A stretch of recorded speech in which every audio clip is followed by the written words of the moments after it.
الحمد لله رب العالمين والصلاة والسلام على رسول الله صلى الله عليه وسلم سبحانك لا علم لنا إلا ما علمتنا إنك أنت العليم الحكيم قال رب اشرح لي صدري ويسر لي أمري واحلل عقدة من لساني يفقهوا قولي صدق الله العظيم سورة العصر مكية بسم الله الرحمن الرحيم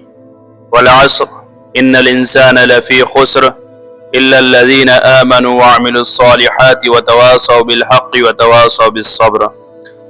صدق اللہ العظیم۔ یہ سورہ عصر ہے اور عصر کے معنی زمانے کے آتے ہیں،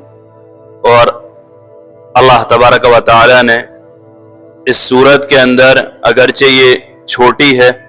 لیکن اللہ تبارک و تعالی نے اس چھوٹی سورت کے اندر وہ جامعیت رکھی ہے جس کی جامعیت کو اور جس کی جو ہے کہ گہرائی اور گہرائی اور گہرائی کے بارے میں امام شافعی رحمۃ اللہ علیہ یہ بیان فرماتے ہیں کہ اگر لوگ اس سورہ عصر پر غور و تدبر کر لیتے، یعنی اس کو غور و تدبر کے ساتھ سمجھ لیتے اور اس کو پڑھ لیتے تو یہ سمجھداروں کی ہدایت کے لیے کافی ہو جاتی۔ یعنی قرآن کریم میں اور کوئی صورت نازل نہیں ہوتی لیکن یہی اکیلی ہوتی تو بھی یہ انسانوں کی ہدایت کے لیے، انسانوں کی کامیابی کے لیے بہت بڑی مشعل راہ تھی۔ یہ سورہ جامع اور مختصر کلام کی بے نظیر نمونہ ہے۔ اس کے اندر چند ایسے جملے تلے الفاظ میں معنی کی ایک دنیا اس کے اندر بھر دی گئی ہے، اور وہ ایسے الفاظ ہیں جس کو بیان کرنے کا حق ایک پوری کتاب کا بھی مشکل سے ادا کیا جا سکتا ہے، اتنے زبردست اس کے اندر فوائد ہیں۔ اس میں بالکل دو ٹوک طریقے سے یہ بتایا گیا کہ انسان کی فلاح کا راستہ کون سا ہے اور اس کی تباہی و بربادی کا راستہ کون سا ہے۔ اسی لیے جیسا کہ ابھی ہم نے عرض کیا یہ بہت جامع صورت ہے۔ امام شافعی رحمۃ اللہ علیہ کے قول کے مطابق، اور امام شافعی رحمۃ اللہ علیہ یہ وہ ائمہ اربعہ میں سے بڑے امام ہیں جن کو اللہ تبارک و تعالی نے بہت بڑا مقام عطا فرمایا۔ ہمارے جو امام چار امام کہلاتے ہیں، امام ابو حنیفہ رحمۃ اللہ علیہ اور امام شافعی رحمۃ اللہ علیہ، امام احمد بن حنبل رحمۃ اللہ علیہ اور امام مالک رحمۃ اللہ علیہ، اور ان چار اماموں کی تقلید اس دنیا بھر میں کی جاتی ہے، اور ہم جس امام کی تقلید کرتے ہیں یعنی امام ابو حنیفہ رحمۃ اللہ علیہ نے جنہوں نے قرآن و حدیث کو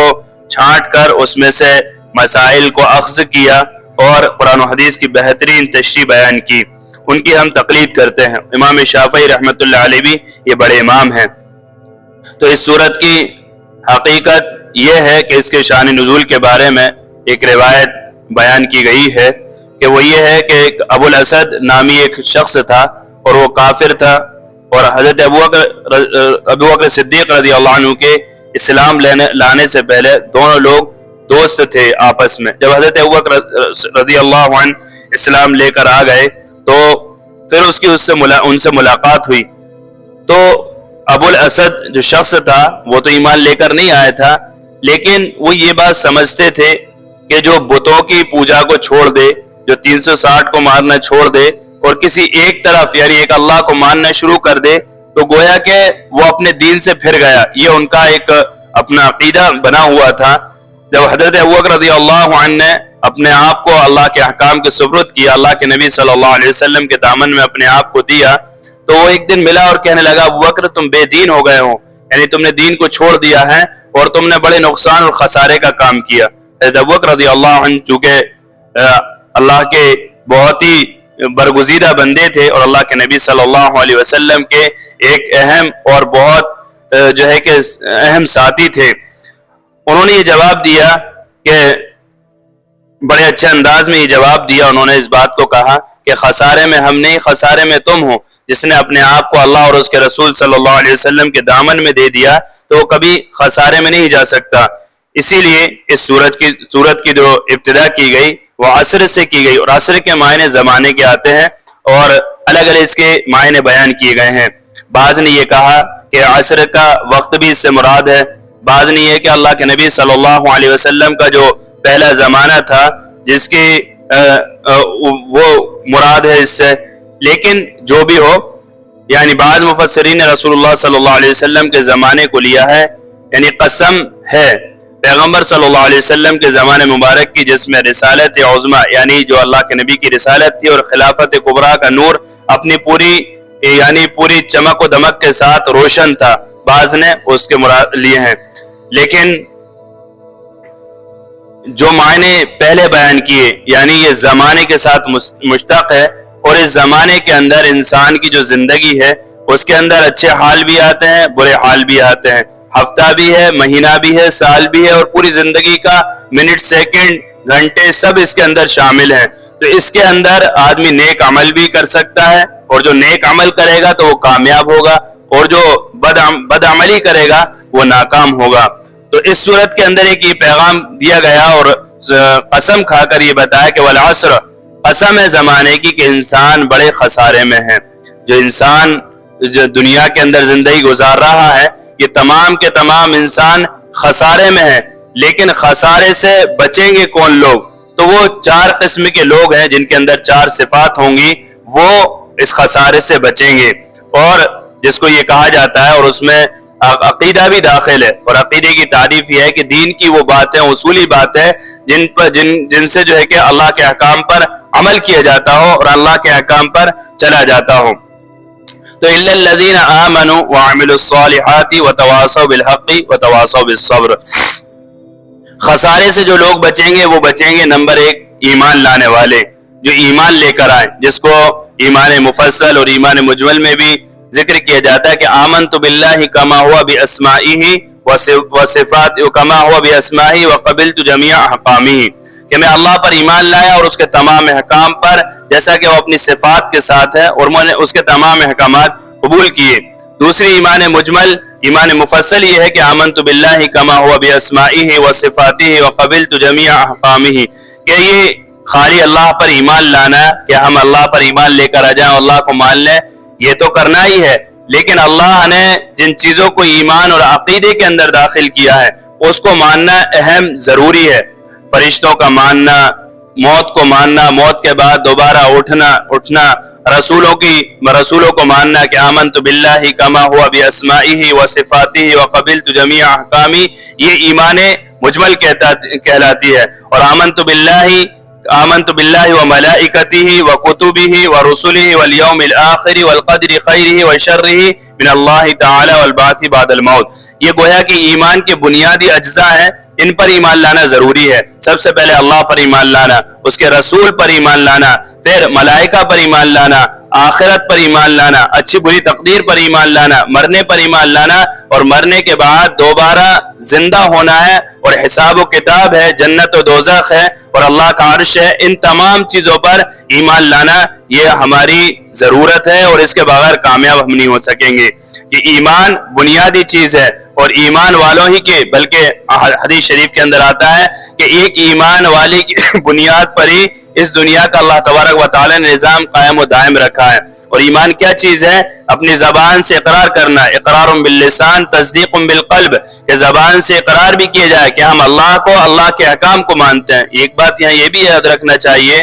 کہ ہم یہ سوچتے ہیں کہ ہم اللہ کو مانتے ہیں، لیکن اللہ نے جن احکامات کا، جن چیزوں کا حکم دیا ہے کہ حرام سے بچنا ہے، ناجائز سے بچنا ہے، غلط کاموں سے بچنا ہے، برے کاموں سے بچنا ہے، اور فحاشات والی چیزوں سے، غلط چیزوں سے بچنا ہے، ان سے ہمیں بچنا ہے. جب ہم بچیں گے تو گویا کہ ہم نے اللہ کی مانی. اور اسی طریقے سے ایک بات یہ کہی جاتی ہے کہ رسول کو مانتے ہیں، لیکن رسول کی ماننا جب ہے کہ رسول کے طریقے کو اپنی زندگی میں اختیار کیا جائے. اللہ کے نبی صلی اللہ علیہ وسلم کی زندگی 24 گھنٹے کی زندگی کیسی تھی؟ صبح سے لے کے شام تک، شام سے لے کے صبح تک، سونے سے لے کے اٹھنے تک، اٹھنے سے لے کے سونے تک، اللہ کے نبی صلی اللہ علیہ وسلم کی جو زندگی تھی وہ زندگی میری اپنی زندگی بن جائے، اس کا نام جو ہے کہ رسول کی ماننا ہے. دعوے سے نہ دین باقی رہا ہے اور نہ رہ پائے گا. دعوے سے کام نہیں چلتا. دعوے کے لیے اس کی دلیل ہوتی ہے کہ ہم جس طریقے سے ہم اس کا دعویٰ کر رہے ہیں تو ہم اس پہ عمل بھی کرتے ہیں، یہ چیز ہماری ہے. اس لیے اللہ کو ماننا، اللہ کی ماننا، اللہ کی نبی کی ماننا اور اللہ کے نبی کی ماننا، یہ جب چیزیں شامل ہوں گی تو ہم گویا کہ ایمان والے کہلائیں گے. اور اگر ہم زبان سے تو کہہ رہے ہیں لیکن دل کے اندر ہمارے شک و شبہات ہیں, دل کے اندر ہمارے بغض عناد ہے, یا دل کے اندر ہم یہ بات رکھتے ہیں کہ ارے ہوگا, مرنے کے بعد جو ہوگا وہ دیکھا جائے گا, جس طریقے سے مشرکین کہا کرتے تھے سورہ واقعہ میں جس کو ذکر کیا گیا کہ اذا متنا وکنا ترابا وعظاما ائنا لمبعوثون, کہ جب ہم مر جائیں گے, ہڈی ہڈی ہو جائیں گے, ہم ختم ہو جائیں گے, مٹی ہو جائیں گے, کہ ہم دوبارہ اٹھائے جائیں گے. تو قرآن نے اس کا بھی جواب دیا کہ تم بھی اٹھائے جاؤ گے اور تمہارے بعد تمہارے پہلے جتنے بھی لوگ گزر چکے وہ تمام کے تمام اللہ ان تمام کو اٹھا کر کھڑا کر دے گا. بلکہ سورہ قیامہ جو 29 پارے کے اندر ایک سورت ہے اس کے اندر یہ ذکر کیا گیا کہ اللہ تبارک و تعالی تو اس پر بھی قادر ہے علی ان نسوی بنانا بلا قادرین علی ان نسوی بنانا, کہ اللہ تبارک و تعالی جو تمہارے انگلیوں کے فنگر پرنٹ ہے کہ کروڑوں انسان, اربوں خربوں انسان پوری دنیا کے اندر بستے ہیں, لیکن کبھی کسی کا فنگر پرنٹ کسی سے میچ نہیں ہوتا, سب کے الگ الگ ہوتے ہیں, سب کے جو ہے کہ پرنٹ. اسی طریقے سے آنکھوں کے, تو اللہ تعالیٰ یہ کہہ رہا ہے کہ تم یہ سمجھتے ہو کہ جسم اٹھے گا دوبارہ, جسم تو دور کے درکنار دور کی بات ہے, ہم تو تمہارے انگلیوں کے پورے جن کے اندر کوئی نشان نظر نہیں آتا, ہم تو وہ بھی ویسے کے ویسے لوٹا دیں گے. تو اللہ طاقت والا ہے, اس کا یقین رکھنا کہ نہیں, اسی کا نام اقرار اللسان ہے اور تصدیق القلب ہے, کہ دل کے زبان سے اقرار جس طریقے سے ہم کر رہے ہیں کہ ہم اللہ پر ایمان لائے, اللہ نے دنیا کو پیدا کیا, اس کو ہم مانتے ہیں, رزق دینے والا اللہ ہے, روزی دینے والا اللہ ہے, مارنے والا اللہ ہے, زندہ, یہ تمام چیزیں جو ہم زبان سے اقرار کر رہے ہیں اس کے دل سے اندر سے تصدیق بھی ہوتی ہو, اور وہ تصدیق ہوگی عمل کے ساتھ. جب تک عمل نہیں ہوگا, یعنی ایک اللہ نے حکم دیا, نماز کا حکم دیا, مردوں پر بھی فرض ہے عورتوں پر بھی فرض ہے کہ نماز مرد بھی پڑھیں گے, نماز عورتیں بھی پڑھیں گی. ایسا نہیں ہے کہ ایک فریق سے کہا گیا کہ تم نماز پڑھو تم نہ پڑھو, یا ایک فریق سے یہ کہا گیا مردوں سے کہ تم رات کی نماز پڑھ لو, عورتیں دن کی نماز پڑھیں گی. ایسا نہیں, 5 وقت کی نماز ہر بالغ مرد عورت پر اللہ کی طرف سے فرض کی گئی. اب یہ اللہ کا حکم ہے, اب اللہ کا حکم ہم سب سمجھتے ہیں کہ اذان ہوئی, مؤذن نے اذان دی, ہر مسلمان جانتا ہے کہ نماز فرض ہے, اس کو پڑھنا چاہیے. اللہ کو تو مان رہے کہ ہاں حکم ہے اللہ کا, لیکن اللہ کی مان کے کب دکھائیں گے, جب اس پر عمل کریں گے. زکوٰۃ فرض ہے اور مسلمان کو فرض ہے کہ معلوم ہوتا ہے کہ زکوٰۃ کی ادائیگی سال بھر میں ادا کی جاتی ہے, لیکن معلوم ہونے کے باوجود بھی زکوٰۃ سے انحراف کیا جاتا ہے, اس میں ڈنڈی ماری جاتی ہے. پتا ہے کہ حج مالداروں پر فرض ہے, اللہ کا حکم ہے اس کو کرنا ہے, تو اس حکم کی پامالی کی جاتی ہے, مال جمع کر کے رکھا جاتا ہے, وارثوں کے لیے جوڑا جاتا ہے, اور وہ حج اپنے ذمے سے ساقط بھی نہیں ہوتا, وہ فرض ہوتا ہے جو اس کے فرائض معلوم کر کے اس کو ادا کیا جائے. تو ہم اللہ کے احکام کو تو جان رہے ہیں, اللہ کو تو جان رہے ہیں, لیکن ان پر عمل نہیں کر رہے. جب ان پر عمل نہیں کریں گے تو ہم گویا کہ اندر سے جو عمل کر کے دکھانا چاہیے اس سے ہم ناقص ہیں. یہ اقرار باللسان تو ہم کر رہے ہیں, لیکن تصدیق بالقلب, ہم اپنے دل سے تصدیق نہیں کر رہے, ہم اپنی پیشانی کو اللہ کے سامنے نہیں جھکا رہے, ہم اپنے مسائل کو اللہ کے سامنے نہیں رکھ رہے, ہم اپنی باتیں اللہ سے نہیں کہہ رہے, جس کی بنیاد پر ہم جو ہے کہ پریشان اور عاجز ہو جاتے ہیں. اور منافقین کا حال یہ تھا کہ وہ زبان سے تو یہ کہا, اللہ کے نبی صلی اللہ علیہ وسلم کی مجالس کے اندر خود ایسے لوگ آیا کرتے تھے جو منافق ہوا کرتے تھے, جن کے دل اندر سے میلے ہوا کرتے تھے, لیکن چونکہ ایک ماحول بنا ہوا تھا نمازوں کے اہتمام کا, سب چیزوں کا, تو یہ سوچتے تھے کہ نہیں ہم بھی اس میں شامل ہو جائیں, کم سے کم منافق ہم مسلمان تو کہلائیں گے. تو نام کے مسلمان وہ تو تھے, ایسا نام کا ہی مسلمان کہلاتا ہے جو ظاہر میں تو جو ہے کہ نقاب پوش ہو, ظاہر میں تو پردہ کرنے والا ہو, ظاہر میں تو داڑھی ٹوپی والا ہو, ظاہر میں تو مسلمان نظر آ رہا ہو, لیکن اندر سے دل میلا ہے, شک و شبہ میں پڑا ہوا ہے کہ نہیں مریں گے کہ نہیں مریں گے, ارے مر گئے تو آخرت میں کیا ہوگا, ارے ہوگا تو دیکھا جائے گا جو. تو یہ وہ شک و شبہ والی چیز ہے کہ نبی آخری تھے یا نہیں تھے, عیسیٰ علیہ السلام آئیں گے یا نہیں آئیں گے, مہدی آئیں گے یا نہیں آئیں گے, یہ مختلف چیزیں جو ہیں جو شک و شبہات میں ڈالنے والی ہیں, جن کے متعلق اللہ کے نبی صلی اللہ علیہ وسلم نے واضح ہدایت فرما دی کہ میرے نبی لا نبی بعدی, کہ میرے بعد کوئی نبی نہیں, اگر میرے بعد کوئی نبی ہوتا تو وہ عمر ہوتے, اگر نبوت کا دروازہ کھلا ہوتا. تو یہ یقین اور یہ عقیدہ رکھنا کہ اللہ کے نبی صلی اللہ علیہ وسلم کی بھی ماننا ہے اور اللہ کے نبی صلی اللہ علیہ وسلم کو بھی ماننا ہے, یہ دونوں باتوں کو جمع کرنا پڑے گا. قرآن نے اسی کو جمع کیا, الا الذین آمنو، پہلے تم ایمان لے کر آؤ، ایمان پر استقامت کے ساتھ جم جاؤ، اپنے آپ کو جما لو۔ اسی لیے قرآن کریم میں جو کہا گیا دوسری جگہ آپ 26 پارے میں غالباً کہ ان الذين قالوا ربنا الله ثم استقاموا لا خوف عليهم ولا هم يحزنون، ایک عبارت یہ بیان کی گئی کہ جو استقامت کے ساتھ دین پر جمے رہیں گے، اللہ کہنے کے بعد اس پر جمے رہیں گے کہ ہم اللہ کو مانتے، اور پھر اس پر جو حالت و پریشانی آئیں گی اس پر استقامت کے ساتھ اپنے آپ کو عمل پر جمائے رہیں گے، تو ان کو قیامت کے دن ان کو اللہ کے دربار میں، ان کو قبر کے اندر نہ کوئی غم ہوگا نہ وہ خوف زدہ ہوں گے۔ دوسری جگہ فرمایا ان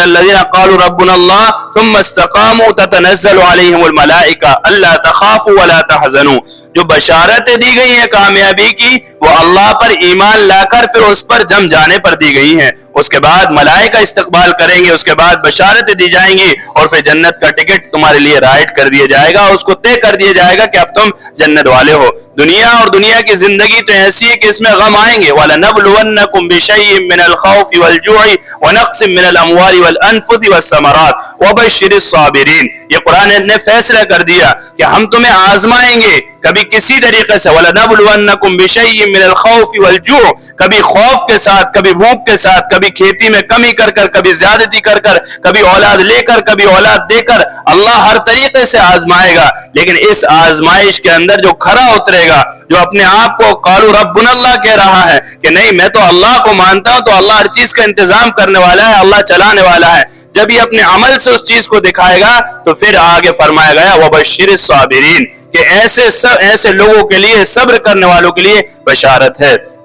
اسی لیے اس آیت کے اندر پہلی جو دو چیزیں بیان کی گئی کہ آمنوا وعملوا الصالحات کہ ایمان لانا اور نیک اعمال کرنا، تو ان دو چیزوں کو جمع یہ اپنی ذاتی جو ہے کہ اس سے ہوتی ہے کہ اپنی ذات سے متعلق یہ دو چیزیں ہوتی ہیں، اس کے بعد پھر اس کی ایک جو ہے کہ عملی تفسیر جو نظر آئے گی وہ آئے گی آنے کے بعد کہ انسان جب اس پہ عملی طور پر عمل کرے گا، اس پر جم جائے گا، اس کے بعد اس کی زندگی سے وہ رونما ہوں گے۔ اسی لیے ان چار جملوں کو جو فرمایا گیا کہ ان الذین الا الذین آمنوا وعملوا الصالحات اور عمل صالح، ایک اس کی تشریح یوں بھی کی جاتی ہے کہ لا الہ الا اللہ جب آدمی پڑھتا ہے تو اب اس لا الہ الا اللہ پڑھ لینے کے بعد اس کا اللہ پر کتنا یقین ہے، کتنا اس کا اعتماد ہے، کتنا اس کا بھروسہ ہے، کتنا یہ توکل کرتا ہے، کتنا یہ اللہ کے سامنے آہوزاری کرتا ہے، کتنا یہ اللہ کے سامنے گڑ گڑاتا ہے، اس بات کو کوئی نہیں جانتا۔ یعنی مراد اس سے یہ ہوتی ہے کہ اللہ کہنے کے بعد اللہ دکھائی نہیں دیتا۔ جب آدمی محمد رسول اللہ یعنی پھر اللہ کے نبی کے طریقے اختیار کرتا ہے تو پھر اس سے نبی کے طریقے جب یہ اختیار کرتا ہے تو وہ چھپ نہیں پاتے۔ اللہ پر کتنا ایمان یہ دکھائی نہیں دے گا، اور نبی کے طریقے جب اختیار کرے گا تو یہ جسم سے، یہ اعمال سے، یہ اخلاق سے، یہ کردار سے، یہ لین دین سے، یہ تجارت سے، معاملات سے، بول چال سے، میل جول سے، ہر اعتبار سے یہ پھر نبی کی سنت اس کی زندگی سے ظاہر ہوگی۔ اس لیے دونوں چیزیں ایک دوسرے کی لازم اور ملزوم ہے۔ ایمان بھی لانا پڑے گا، ایمان کے بغیر عمل ادھورا ہے، اور عمل کے بغیر ایمان ادھورا ہے۔ جب آدمی عمل کرتا ہے تو ایمان میں پختگی آتی ہے، اور جب ایمان ہوتا ہے تو عمل بھی قبول ہوتا ہے۔ بغیر ایمان کے کوئی بھی عمل کر لے آدمی، کتنے بھی بڑے بڑے خیر کے کام کر لے، کتنے بھی بڑی بڑی مسجدیں، مدرسے، جو چاہے وہ بنوا دے، لیکن اگر ایمان نہیں ہے تو اس کا وہ عمل قبول نہیں ہے۔ اعمال کی قبولیت کے لیے ایمان کا ہونا شرط ہے، جنت میں جانے کے لیے ایمان کا ہونا شرط ہے، جہنم سے بچنے کے لیے ایمان کا ہونا شرط ہے، یہ بات طے شدہ ہے۔ اسی لیے ایمان کے ساتھ عمل بتایا کہ الا الذین آمنوا کہ اللہ پر ایمان لے کر آ گئے، اللہ کو مان لیا، نبی کو مان لیا، فرشتوں کو مان لیا، سب چیزوں کو مان لیا۔ وعاملوا الصالحات اب جو تمہاری زندگی میں نکھار آئے گا وہ آئے گا عمل کے ذریعے سے۔ اس لیے میری ماں بہنوں، میرے عزیز ساتھیوں، ہمیں اعمال کے اندر مضبوط ہونا چاہیے۔ ہم قرآن کی تلاوت کرنے والے ہوں، ہم تسبیح کا اہتمام کرنے والے ہوں، ہم اپنی زندگی کو شریعت و سنت کے ساتھ گزارنے والے ہوں، ہمارا صبح سے لے کے شام تک کا شیڈیول طے ہو کہ مجھے کتنی نمازوں کا اہتمام کرنا ہے، مجھے ذکر کا اہتمام کرنا ہے، مجھے اپنے معاملات صحیح طریقے سے ادا کرنا ہے۔ آپ دیکھیے اگر اپنی زندگی کے اندر اپنے عمل کو مضبوط بنا لیں گے تو آپ کی تجارت، آپ کا معاملہ، آپ کا لین دین یہ بھی دین بن جائے گا۔ اس کو بھی دین کہتے ہیں کہ آدمی انصاف کے ساتھ، حق کے ساتھ تجارت کرے، حق کے ساتھ لین دین کا معاملہ کرے، دھوکہ دھڑی سے بچا رہے، اپنے آپ کو غلط کاموں سے بچاتا رہے، اپنے آپ کو برائیوں سے بچاتا رہے، تو یہ بھی دین ہے۔ اور ظاہر سی بات ہے جب آدمی اپنے آپ کو گناہوں سے اور برائیوں سے بچائے گا تو یہ اس کی زندگی کے اندر عمل خود بخود پیدا ہوگا، وہ خود بخود اس کا دل یہ داعیہ پیدا کرے گا، اس طرف ابھارے گا کہ نہیں تو دنیا میں جس چیز کے لیے آیا ہے اس کے لیے تو یہ تیار ہونا ہے۔ اس لیے اللہ نے اس دل کو جو بنایا ہے، اور قرآن کریم نے بھی یہ کہا کہ یا ایھا الذین آمنوا هل ادلکم علی تجارۃ تنجیکم من عذاب علیم، فرمایا گیا یہ کہ اے ایمان والو کیا تمہیں ایسی نفع بخش تجارت نہ بتا دی جائے، هل ادلکم یعنی میں تمہیں وہ ایسی نفع بخش تجارت نہ بتا دوں، هل ادلکم علی تجارۃ تنجیکم من عذاب علیم، جو تمہیں دردناک عذاب سے محفوظ کر لے، اس سے بچا دے۔ آگے اس کی بیان کی گئی سورہ صف کے اندر یہ پوری آیت ہے کہ تؤمنون باللہ وتجاہدون فی سبیل اللہ باموالکم وانفسکم، پوری ایک عبارت ہے۔ سب سے پہلے فرمایا کہ اللہ پر تمہیں ایمان لے کر آنا ہے، اللہ پر ایمان لے کر آؤ گے تو سب سے بڑی نفع کی تجارت کا تم نے سودا کر لیا۔ اللہ پر ایمان لانے کے بعد اللہ کی ماننا یہ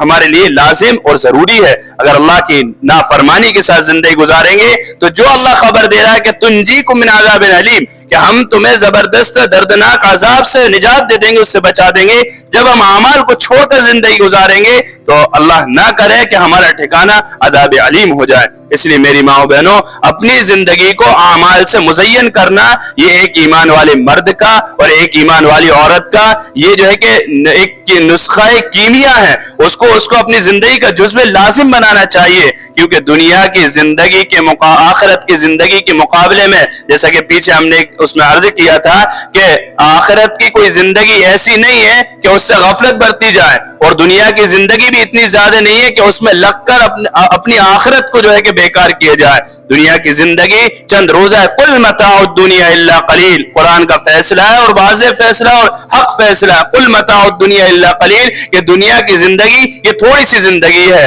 اور آگے سورہ ملک کے اندر فرمایا کہ الذی خلق الموت والحیات لیبلوکم ایکم احسن عملا، اللہ نے اس دار فانی کو جو بنایا ہے وہ اس لیے بنایا ہے کہ ہم تمہیں آزمائیں۔ الذی خلق الموت والحیات، اللہ نے زندگی کا جو بچے کی پیدائش سے لے کر اس کی موت تک کی جو اس کو زندگی دی ہے، موت سے لے کے حیات سے لے کے موت تک کی جو اس کی پوری ایک زندگی کا عرصہ ہے، وہ اللہ نے اس لیے بنایا، پیدا کیا۔ الذی خلق الموت والحیات، موت و حیات کو اللہ نے اس لیے پیدا کیا کہ ہم تمہیں آزمائیں، لیبلوکم ایکم احسن عملا، کہ تم میں کون اچھے اعمال کر لے کر آتا ہے۔ آج ہماری یہ احمقانہ حرکتیں ہیں، ہم سوچیں کہ اللہ کے یہاں اللہ کوالٹی مانگ رہا، ہم گھڑا مٹکا لینا جائیں یا کوئی اور سامان لینا جاتے ہیں تو پہلے اس کو چیک کرتے ہیں۔ ایک آدمی جب مٹکا صرف پانی پینے کے لیے خریدنے کے لیے جاتا ہے تو اس کو بجا کر اور ٹھوک کر دیکھتا ہے کہ اچھا ہے یا نہیں ہے، ہر چیز کوالٹی والی چاہتا ہے۔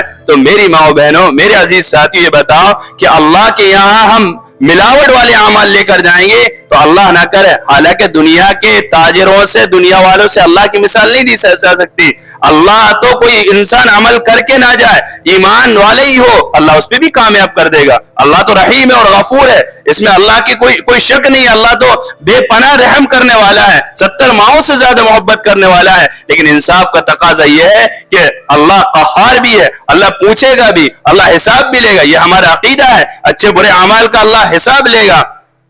تو جب ہم جو اچھی چیز، ہر چیز کوالٹی کی دیکھتے ہیں، کپڑا لیں تو اس کو دیکھیں گے، ہم جو ہے کہ سبزی بھاجی لیں تو اس کو دیکھیں گے، اس میں بھاؤ تاؤ کریں گے، ہر چیز انسان کا یہ مزاج بن چکا ہے کہ جب بھی کوئی چیز کی کوئی ریٹ بتائی جائے گی، کوئی اس کو سامان، کوئی اشیاء بتائی جائے گی تو اس پر غور کرے گا، اس میں مول بھاؤ کرے گا، کمی زیادہ ہی کرے گا۔ جس اللہ نے ہمیں ایمان دے کر بھیجا، جس ایمان کی بنیاد پر اللہ وہ باغات اور وہ جنت دینے کا وعدہ کر رہا جس میں ہمیشہ کی زندگی فی صدر مخدود وطلح مندود وظل ممدود وماء مسکوب وفاکہۃ کثیرہ لا مقطوعۃ ولا ممنوعہ، جس میں بغیر کانٹوں کی بیریاں ہوں گی، جس میں ایسے لمبے سائے ہوں گے، وظل ممدود کہ دوڑتے چلے جاؤ کبھی سائے ختم نہیں ہوں گے، جس میں اللہ کا عرش ایک جنتی کی چھت ہوگا، یطوف علیہم علیہم ولدان مخلدون باکواب و اباریق، جس میں بچے ایسے آئیں گے اور خادموں کی طرح لگے رہیں گے اور آس پاس گھومتے پھرتے رہیں گے کہ کس چیز کی کب جنتی جو ہے کہ سردار کو ضرورت پڑ جائے۔ ایسی بڑی جنت اللہ ہمیں ملاوٹ والے اعمال کے ساتھ دے دے گا کیا؟ اللہ کی نافرمانی کر کر جائیں گے تو اللہ دے دے گا کیا؟ میری ماں بہنوں، سوچنے کی بات ہے۔ دنیا ایسی ملعون ہے، یہ دنیا نہ کسی کی ہوئی ہے، نہ ہوتی ہے، نہ ہوگی، بلکہ یہاں تک یہ کہا گیا حدیث میں کہ دنیا نے اپنا منہ تیزی سے، منہ یا پیٹھ تیزی کے ساتھ پھیر لیے اور وہ تیزی کے ساتھ بھاگ رہی ہے، اور انسان ہے کہ اس کو پکڑنے کے لیے جا رہا ہے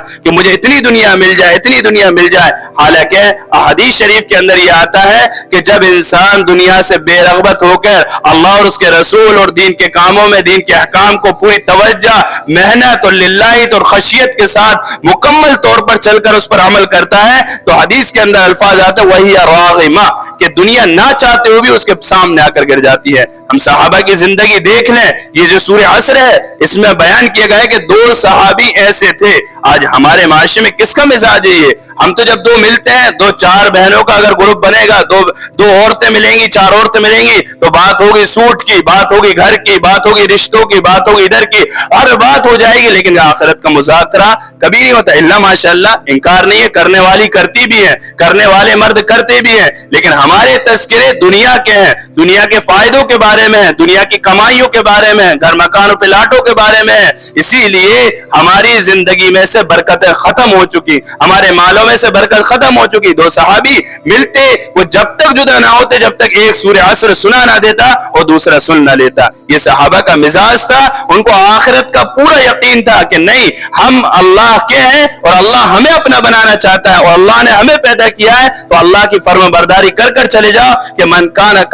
کان للہ کان اللہ لا، جو اللہ کا ہو جاتا ہے اللہ اس کا ہو جاتا ہے، اور جو اللہ سے روگردانی کرتا ہے، چاہے وہ مرد ہو کہ عورت ہو، احکام شریعہ کو چھوڑتا ہے، اپنی زندگی کو اعمال سے دور کرتا ہے، تو پھر اللہ اس کو اس کی حوالے کر دیتا ہے۔ اسی لیے میری ماں بہنوں، ہمیں اپنی زندگی کو ایمان اور اعمال، ان دونوں کو، ایمان اتنا مضبوط ہمارا ایمان ہو کہ صحابہ کے ایمان کے بارے میں مثال دی جاتی ہے کہ صحابہ کرام رضی اللہ عنہ اجمعین کا ایمان وہ ایمان تھا کہ ایک دن کا ایمان لانے والا مسلمان، ایک صحابی یہ کہتا ہے کہ نہیں، اب میں اس ایمان کا اعلان مکہ کے کفار جو ہیں، جو کفر کا ماحول ہے، اس کے بیچ میں جا کر میں کلمہ پڑھوں گا اور اعلان کروں گا۔ کیوں اعلان کروں گا؟ کہ جس اللہ کی یہ دنیا ہے، جس اللہ نے اتنا بڑا ہمیں ایمان دیا، اس ایمان کو کیوں چھپائے جائے؟ میں چھپا کے نہیں رہ سکتا۔ اور انہیں جو ہے کہ برجستہ جا کے اس کا اعلان کیا اور اس کا رد عمل کفاروں نے ان کو جو ہے کہ زد و کوب کیا، ان کی جو ہے کہ ان کی پٹائی کی۔ اس کے بعد صحابہ نے پریشانیاں جھیلی، مشکلات جھیلی، لیکن ان کا ایمان ایسا تھا، کہا جاتا ہے کہ پہاڑ تو اپنی جگہ سے ٹل سکتا ہے، ہٹ سکتا ہے، اللہ کے رسول کی بات پر اتنا زبردست ان کو یقین تھا کہ بات دنیا ادھر سے ادھر ہو سکتی ہے، لیکن اللہ کے نبی کی بات جھوٹی ہو جائے یہ کبھی ہو نہیں سکتا۔ یہ کیوں ہوا تھا؟ صحبت ملی تھی۔ یہ کیوں ہوا تھا؟ کہ ذہنی تربیت ملی تھی۔ یہ کیوں ہوا تھا؟ کہ قرآن کا مطالعہ تھا۔ یہ کیوں ہوا تھا؟ گھر میں کتاب کی تعلیم تھی۔ یہ کیوں ہوا تھا؟ کہ اللہ کے نبی سے پوچھے بغیر کوئی کام نہیں کرتے تھے۔ ہماری زندگی قرآن سے دور ہے، ہماری زندگی حدیث سے دور ہے، ہماری زندگی علم والوں سے دور ہے، ہماری زندگی علمی حلقوں سے دور ہے، جس کی بنیاد پر میری ماں بہنوں ہم دنیا اور دنیا کی چیزوں میں چلتے چلے گئے۔ حدیث شریف کے اندر آتا ہے شیطان انسان کے جسم کے اندر خون کی طرح دوڑتا ہے۔ جس طریقے سے انسان کی بدن کے اندر خون دوڑتا ہے اور اس کی سپلائی تیزی کے ساتھ ہوتی ہے، اسی طریقے سے شیطان اپنے خیالات، اپنے جو ہے کہ اپنی بری باتیں، برے خیالات، بری چیزیں جو ہے کہ دل کے اندر پیدا کرتا رہتا ہے۔ اب شیطانی خیالوں سے، شیطانی باتوں سے کیسے بچیں؟ اس کے لیے قرآن کا مطالعہ ہو، اس کے لیے حدیث کا مطالعہ ہو، گھر میں تعلیم کے حلقے لگیں، گھر میں منتخب احادیث پڑھی جائے، فضائل اعمال کا مطالعہ ہو، دین کی باتیں کی جائیں، دین کا مذاکرہ کیا جائے، دین کے راستے میں نکلنے کی جو ہے کہ اپنے آپ کو آمادہ کیا جائے۔ ان چیزوں سے انسان بنتا ہے اور بنا ہے اور بنتا چلے جاتا ہے۔ تو 2 چیزیں، الا الذین آمنوا وعملوا الصالحات، چار صفات جو ہیں جو خسارے سے بچانے والی ہیں، وہ چار صفات ہیں۔ پہلے تو یہ فرمایا کہ ان الانسان لفی خسر، تمام انسان خسارے میں ہیں۔ اب جو خسارے سے بچیں گے وہ چار صفات والے بچیں گے۔ پہلے ایمان والے، جس کی بات متعلق وضاحت کر دی۔ دوسرے عامل الصالحات، جو اچھے عمل کر کے آئیں گے۔ اب اچھے عمل میں بھی دیکھیے ایک بات اور رہ گئی، اس کو کہتا ہوا چلو، اچھے عمل میں یہی نہیں ہے کہ ہم نمازوں کا اہتمام کریں، یہ چیزیں کریں، ذکر، یقیناً یہ بھی داخل ہے۔ اس کے ساتھ ساتھ ہم اپنے دل کو صاف رکھیں، اپنے ذہن کو صاف رکھیں، ہر وقت زبان ہماری ذکر سے چلتی رہے، ہر وقت ہم اچھا سوچتے رہیں۔ یہ بھی جو ہے کہ اعمال میں بڑھانے کا ایک قوت اور ذریعہ بن سکتا ہے۔ دوسرا آگے یہ فرمایا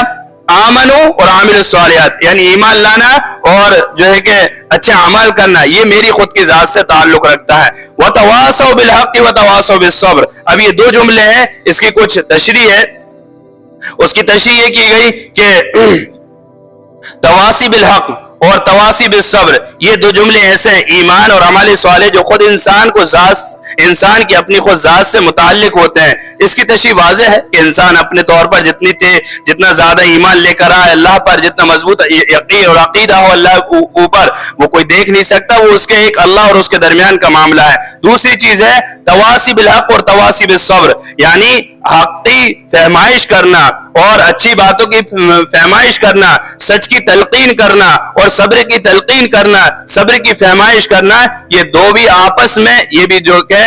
خسارے سے بچانے کے دو بڑے اہم جز ہیں۔ ان کے متعلق یہ فرمایا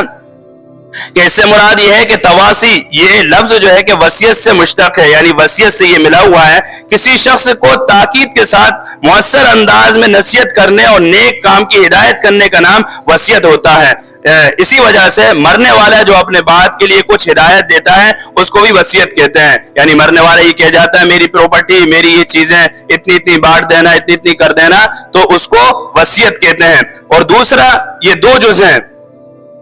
یہ دو جو ہیں در حقیقت اسی وصیت کے دو ابواب ہیں، ایک حق کی وصیت، دوسری صبر کی وصیت۔ اب ان دونوں لفظوں کے معنی میں کئی احتمال ہیں۔ ایک یہ کہ حق سے مراد عقائد، یعنی حق کی وصیت کرنا، سچ کی وصیت کرنا، اس سے مراد عقائد ہے، اور عقیدے کے اعتبار سے ہمیں مضبوط ہونا چاہیے، اس پر جمے رہنا چاہیے۔ اور صبر کے معنی یہ ہوتے ہیں کہ یہ نہیں ہے صبر کے معنی خالی کسی بات پر ہم نے صبر کر لیا اور اس پر ہم رہ گئے کہ چلو کسی نے کوئی کچھ بات کہہ دی اور اب صبر کر لیا۔ صبر کے مختلف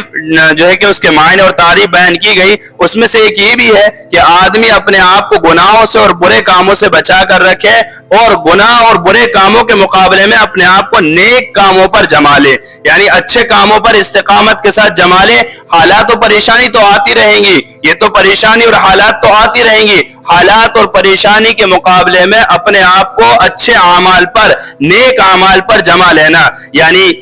کسی کی جو ہے کہ ایک آدمی دیندار تھا، دین کا کام کرنے والا تھا، اس کی چوری ہو گئی مثلا، یا یہ ہوا کہ اس کی اولاد فوت ہو گئی، یہ ہوا کہ تجارت کے اندر کوئی بھاری نقصان ہو گیا۔ اب جب نقصان ہو گیا، جب یہ چیز ہو گئی، ظاہر سی بات ہے انسان ہے، فطرتی انسانی ہے، ٹینشن بھی ہوگی، غم بھی ہوگا، سب چیزیں ہوں گی۔ لیکن ان سب کے آنے کے بعد انسان اگر نمازی پرہیزگار تھا، زکوٰۃ دینے والا تھا، حج کرنے والا تھا، تو ان تمام حالات اور پریشانی آنے کے بعد آدمی نہ تو نماز سے پیچھے ہٹا، نہ قرآن سے پیچھے ہٹا، نہ جو ہے کہ ذکر و اذکار سے پیچھے ہٹا، نہ خیر کے کاموں سے پیچھے ہٹا، نہ زکوٰۃ دینے سے پیچھے ہٹا۔ جو بھی اللہ کے احکام، اللہ کے نبی کے طریقے تھے، ان پر جمع رہا۔ حالات و پریشانی آئی تو آتے چلے گئے، وہ تو گزر جائیں گے، حالات پریشانی وقت کے ساتھ نکل جائیں گے، لیکن جو اچھے اعمال کر لیں گے، اچھے عمل رہیں گے، وہ ہمیشہ باقی رہیں گے۔ اسی لیے اس میں یہ ہدایت دی گئی ہے کہ قسم ہے زمانے کی انسان بڑے خسارے میں ہے، مگر جو لوگ ایمان لائے اور انہوں نے اچھے کام کیے اور ایک دوسرے کو حق کی فہمائش کرتے رہے اور ایک دوسرے کو پابندی کی فہمائش کرتے رہے، یہ لوگ کون لوگ ہیں؟ یہ کامیابی والے لوگ ہیں۔ اسی لیے ہمیں ایک دوسرے کو سچی باتیں بتانا چاہیے، حق باتیں بتانا چاہیے، حق کی تلقین کرنا چاہیے، جھوٹ بولنے سے بچانا چاہیے، اور یہ بات اپنے بچوں کو بھی اور بڑوں کو سب کو سکھانا چاہیے کہ اللہ کے نبی نے یہ ارشاد فرمایا الصدق ینجی والکذب یہلک، کہ صدق نجات دیتا ہے اور جھوٹ جو ہے کہ وہ ہلاکت کے قریب لے جاتا ہے بلکہ ہلاک کر دیتا ہے۔ جس کو یوں بھی کہا جاتا ہے کہ ایک جھوٹ بولنے کے لیے آدمی کو 100 جھوٹ بولنا پڑتے ہیں، اور سچ کے لیے آدمی سچ بول دے، اچھا ہوگا کہ برا ہوگا دیکھے جائے گا، لیکن سچ ہمیشہ نجات دیتا ہے۔ اللہ کی نبی کی خبر ہے، پھر اس میں کوئی دشواری،